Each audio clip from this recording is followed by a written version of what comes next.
Hey Lucas, how you doing, man? Good. I'm just I'm ordering my juice cleanse at the moment, so I'm gonna if I just like take a second to tell the guy which ones. Don't mind me. No, I But won't. I can double dip here. So Yeah, it's all good. I can walk and talk. juice. So a juice cleanse, eh? Well, I'm about to get on the road, and I haven't toured like this on my own in a while. Uh huh. Plus, coming off the holidays, I'm kind of feeling like, it's flu season. Like, so many things kind of intersecting. I'm like, I better just kind of stay on it, on the Yeah, health tip. I agree because when I'm touring, I find it like most people that you wind up eating gas station food a lot more than you normally would, obviously, and it has a tendency to run you down quicker the older you get. So Oh, man, it's a shit show on the road for food. yeah, So, yeah. it's pretty brutal. Yeah, it's bad. So on this coming tour, are you cruising with anybody? What's your setup going to be like? Yeah, El Dusty from Corpus. Cool. Definitely don't forget me on the Submerge and all the stuff that's the beat. Yeah, El Dusty, who's like a global bass dude. Okay. And then for the West Coast dates, it hasn't really been announced yet, but we're going to have Shortcut from the Invisible Scratch Pickles. Oh, cool. Awesome. That'll be great. I read in an interview somewhere, though, that there's a point where you just need to clear off the desktop of your computer and finish ideas, and that will lead to a new record. How did this one come about? For this one, what did I do for this one? Actually, you know what? You're right. It wasn't really the same. It was more like assembling the desk. Mm-hmm. Because, I didn't really have any ideas from past projects that I wanted to use on this one. This was like a completely fresh new start. Okay. So I actually used this thing called Funk Off Megamix, which serves as like a litmus test, but it's not a kind of material hanging over. It's me assembling new material to inspire the album. Okay. And it's a mega mix, same thing, like a 30-minute mega mix of a bunch of different music, but it's all like proto-industrial music instead of like my own production. Okay. Okay. Cool. And that's where you'll hear like a lot of, they're responsible, that music is responsible for probably about between a third and a half of the album, like the sample sources, like Metal Storm, Work My Mind, Right. Home Away from Home, and Madman are all from this group of work. Okay. Cool.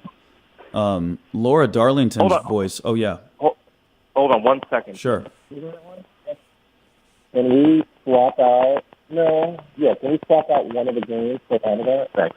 Laura Darlington. Oh yeah, Love her voice jumped out at me, right away. It's just so lush and beautiful, and I'm not familiar with her, so I was wondering if you could tell me a bit about, what she's about and how you came to work with her and so forth. I was brought to her by Carlos Nino, who was my associate producer, Mm-hmm. and he was the one responsible for bringing together the amalgam of artists, collaborators. Sure. Collaborators. So, D'Anthony Parks, on to Lonnie Marshall, on to Laura Darlington. All these guests that are on the record are largely due to his connection. Okay. And he asked me if I wanted to use her. I didn't know much about her other than she was in a group called The Long Lost with her husband, Daedalus. Daedalus is an electronic artist from L.A. Right. And I love that stuff.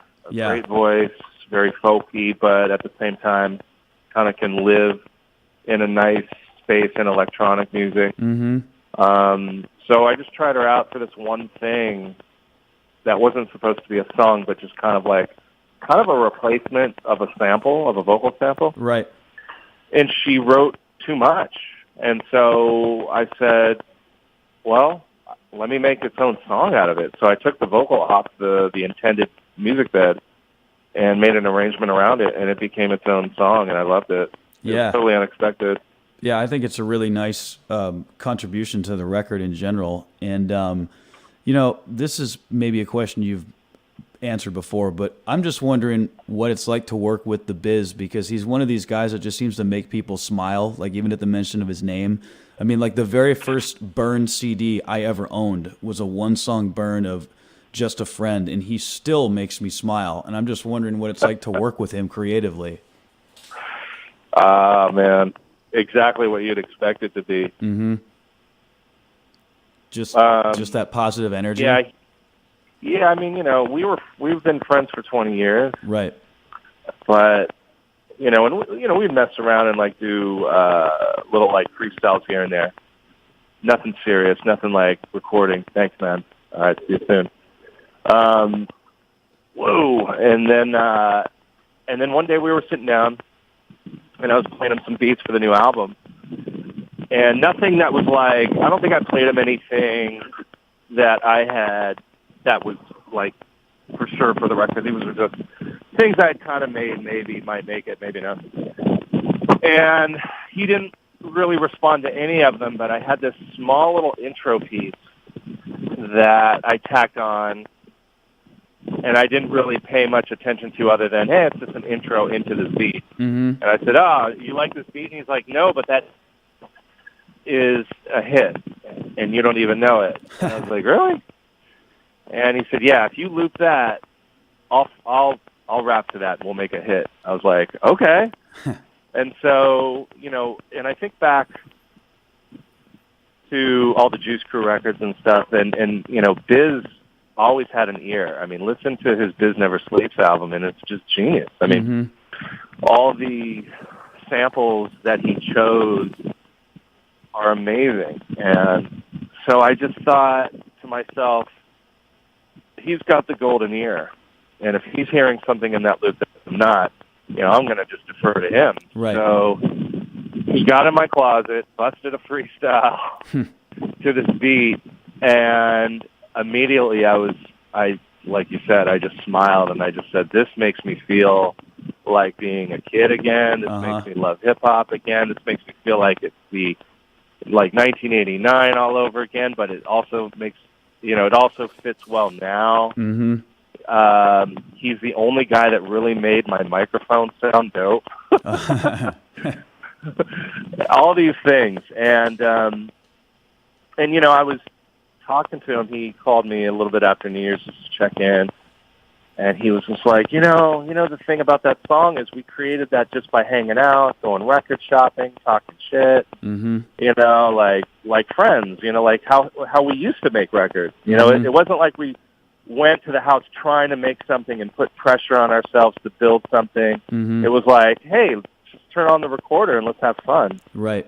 And that's how he makes records. Right. And that's why that song makes you feel the way it does and makes you smile, and it makes everybody smile. Everybody's unanimously into that song for the same reasons. It's just like there's a ball of sunshine inside you that appears when that song comes on and he starts rapping. Oh, yeah. No, I agree completely. And, there's got to be something to be said about, kind of working with the old crew, so to speak, whether it's Charlie Tuna, Mr. Lift, Biz.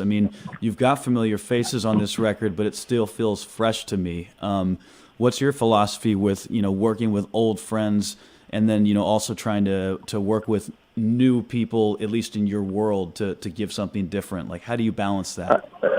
I'm very sensitive to collaborations because I think everything should be, I think you should have something in common for art to work. If you're going to collaborate with an artist, there has to be some common bond. Mm-hmm. And when people come into the circle, if they're introduced by somebody that I'm friends with and they are introducing you for a reason, then, then usually we hit it off. Somebody like Carlos who gets me, I trust him. Mm-hmm. Somebody and know what they're going to bring to the table is going to make sense, then I'm going to go with it. Like Laura. I never met Laura in person. She did the song remotely and sent it in. Mm-hmm. So I was like, that's the most kind of disenfranchised collaboration I've ever done. I never do remotes. Right. I always have to be there, and vibe with the person and, all that stuff. Yeah. Well, that didn't happen, and it still worked. Right. And she's a total sweetheart after I met her. She's amazing, and she's totally somebody I would get along with and hang out with in the studio. Right. But, yeah, I mean, the other ones are all friends. Micah 9 is somebody I've wanted to work with my entire life because he's my favorite rapper. Mm-hmm. And so that was a blessing. Charlie, I had to have Charlie on the record. Right. Because, it's amazing to me that he wasn't on the last record. Mm-hmm. And we had tried, to do some things for the last record, and it just didn't quite work. So this one I was like, we got to do. And just as me as my own fan, I need to hear that. Right. And so I'm really happy that it did. And it's different because, I think, I wanted to do something electronic because I think his voice really cuts through electronics really well. Yeah, it does. And so, yeah, it's something a little bit different than what people might think Charlie Tune and I would do together. But it's perfect for me, and people are really digging it. No, I think that's a great cut. It's kind of a pop cut in the scheme of the album. It really, especially where it sits right in the middle, kind of, I don't know, I like the placement of it a lot. Oh, good. Yeah, I mean, when you go through all this, like, kind of almost obscure or, like, avant-garde stuff, yeah, it is refreshing to hear that song come in that has a verse, chorus, verse structure with Tuna delivering it. Yeah, I agree. It's got the hooks that get right into you. Yeah. And then, another track that took me was the die cut rap right at the end, because that is some serious wordsmith shit going on right there. And I was curious how you put that one together. That one, sometimes you just got to put two people in a room and leave the room. Right. That was D'Anthony Parks on drums and Micah 9 on the vocal, and doing what they do best, which is doing everything you could possibly do with rhythm, with your gift. His is vocals, the others is drums. And, yeah, man, I as soon as I knew D'Anthony was going to be a part of it, I thought immediately, I was like, we got to get Micah 9. Because he's the one that's going to challenge. They're both going to challenge each other in a way that is going to build to some crazy punk rock jazz shit, and that's exactly what happened. Right. So that was like a free session right there? That was just two people, riffing off each other? Yeah, the D'Anthony was one take, and then Micah took a couple to get his part down. But yeah, it's the most kind of, I guess it's the most untouched part of the record where, very slight editing, not really, because I wanted to keep everything intact that happened in the moment. That's excellent. I was one of the things I was immediately looking forward to in interviewing you was that, I'm a record collector myself, and I know obviously you are. I just wanted to talk records with you a bit. And I'm curious, if you have your desert island pick, so to speak, whether it's mixtapes, DJ stuff, hip hop, what influenced you? Like, what would be some of the records that you hold personally above all others that you say, I have to have this in my life? I'm just curious. Probably the same record from 20 years ago, which is like Samande, first album. Maybe Samande's second album. I really like them. Freestyle Fellowship's first album, To Whom It May Concern. The Biz Never Sleeps. Do you have a couple of contemporary artists that you find are working your way into, maybe hallowed ground for you? Stereo Lab is up there. I don't know how contemporary that is. I mean, they're pretty, but they're, post 2000. Right. No, that absolutely. Yeah. Mumbles, who did Book of Human Language by AC Alone, did an incredible record in 2005 called Transformation, Illumination. Okay. I don't know that one. And it's the mother. The mother of sample-based music. It's really slept on because it really didn't get any distribution, but it's one of the best. And then there's got to be a Shadow record in there. Yeah. I mean, introducing is the go-to. But I got to Right. say, maybe, I don't know. If I could put together my own shadow compilation, it would be, STEM, Fixed Income, Erase You, Mm-hmm. Best Foot Forward, no, Building Theme with a Grain of Salt, Midnight, and what else? Something off, Give Me Back the Night. Everybody's favorite. Now, as a collector, aside from the things that, rank in your all-time, like, what are some of your gold star records in your collection, things that you're just, like, proud that you own? Mostly like the rap acetates. Uh-huh. Yeah, like there's just some really nice acetates from the 87, 88, which is my most coveted rap era. That was when I was most excited about rap, when it hit me the hardest, and it was all about Red Alert Productions and New York City radio era, all that shit. And I have a few acetates from those collections. Okay, that's cool. Do you before it really hit you, like you said, in that 87 time frame, did you have stuff that you were listening to that maybe was almost like a precursor to sending you in the direction that you would eventually go, like kind of like the gestational period of your influences? Well, I was making music at that time too. Oh, you were? Okay. Yeah. How's it going? Charlie Tuna, Mark 7, and I were already forming a group called Unity Committee, and we made our first demo in 87. Oh, shit, I didn't realize it was that far back. Okay. Yeah. So, I guess you could say that it was already brewing. Mm-hmm. Because there was already DJ, like in that time you'd do a DJ-only track on a rap record. Mm-hmm. That's okay. I don't need a bag, man. Oh, okay. I would always try to do these instrumental compositions on the side of rap songs. Thanks, man. And so that was it. And then meeting Mumbles, who I've known since, I don't know, I guess 90. Mm-hmm. He started doing these long instrumental, like emotional sample-based compositions that were just, this is pre-Shadow.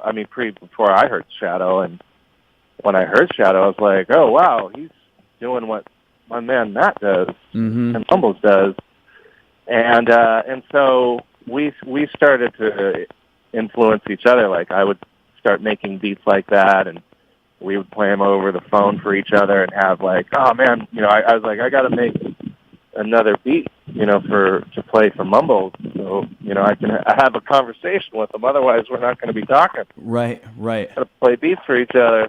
Right. And so, a lot of my instrumental kind of gestation, as you put it, would be in those phone conversations with Mumbles.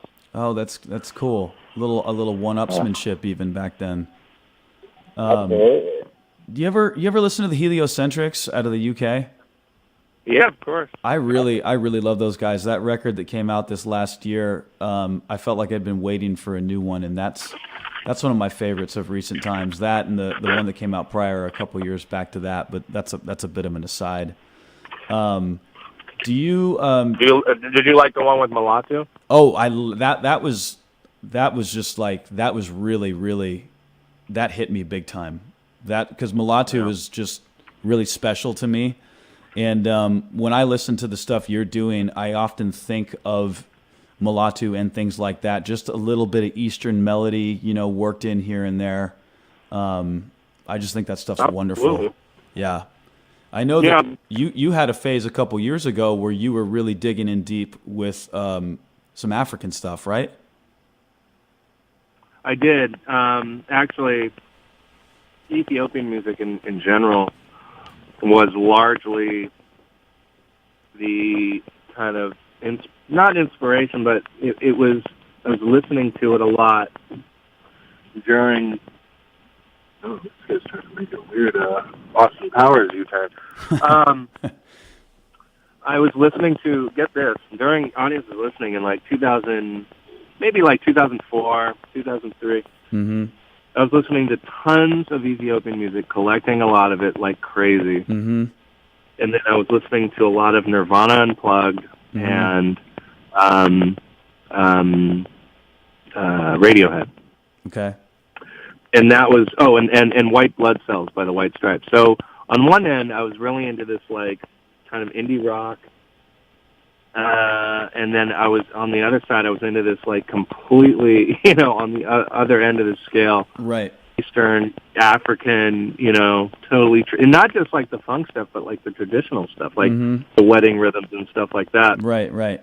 And I think that's how I came to do songs like "What's the Altitude," because it's, it's a rock sample, but it's an Ethiopian chord progression. Right. Which seemed kind of weird at the time, but I was like, you know what? That speaks to me, and now I know why. Because I was listening to Ethiopian music along with rock stuff. Right. So, that never went away. I mean, I've been listening to Ethiopian. It's still one of my favorites. Yeah, and it lends itself so naturally to me to, the kind of trip hop, anything related to instrumental, acid. I don't know, I just think it fits so perfectly with the kind of things that you do. It just makes sense. Yeah, from the Ozomali era, just, indigenous music is a big deal all the way around in what I do. No matter if what I do sounds rocky or not, it's always there. Mm-hmm. Mm-hmm. African, Latin, Colombian, it's always been a huge deal, and it always will be. Yeah. I don't want to take up too much more of your time, but I'm really looking forward to seeing you live in Sacramento because I haven't seen you actually on stage before. Oh, cool. So, dude, thanks a lot for taking a little time today. And I also wanted to tell you that we have a cat in my circle of friends that's 14 years old named Mr. Liff. And I don't know if anybody else in the world has named their cat after Mr. Liff, but she is alive and well. And I just felt like passing that along. So it's Mrs. Liff? It's Mr. Liff, but this cat is a female. So that's just, Mr. Liff is like the direct lineage to our collegiate youth 15 years later. And she's still going strong. So shout out Mr. Liff at the show. Yeah. Thanks again, Lucas. I'm really stoked, and it's fun talking to you today. Yeah, pleasure talking to you too, man. Thanks. All right, you take it easy. All right, you too. See ya. Bye.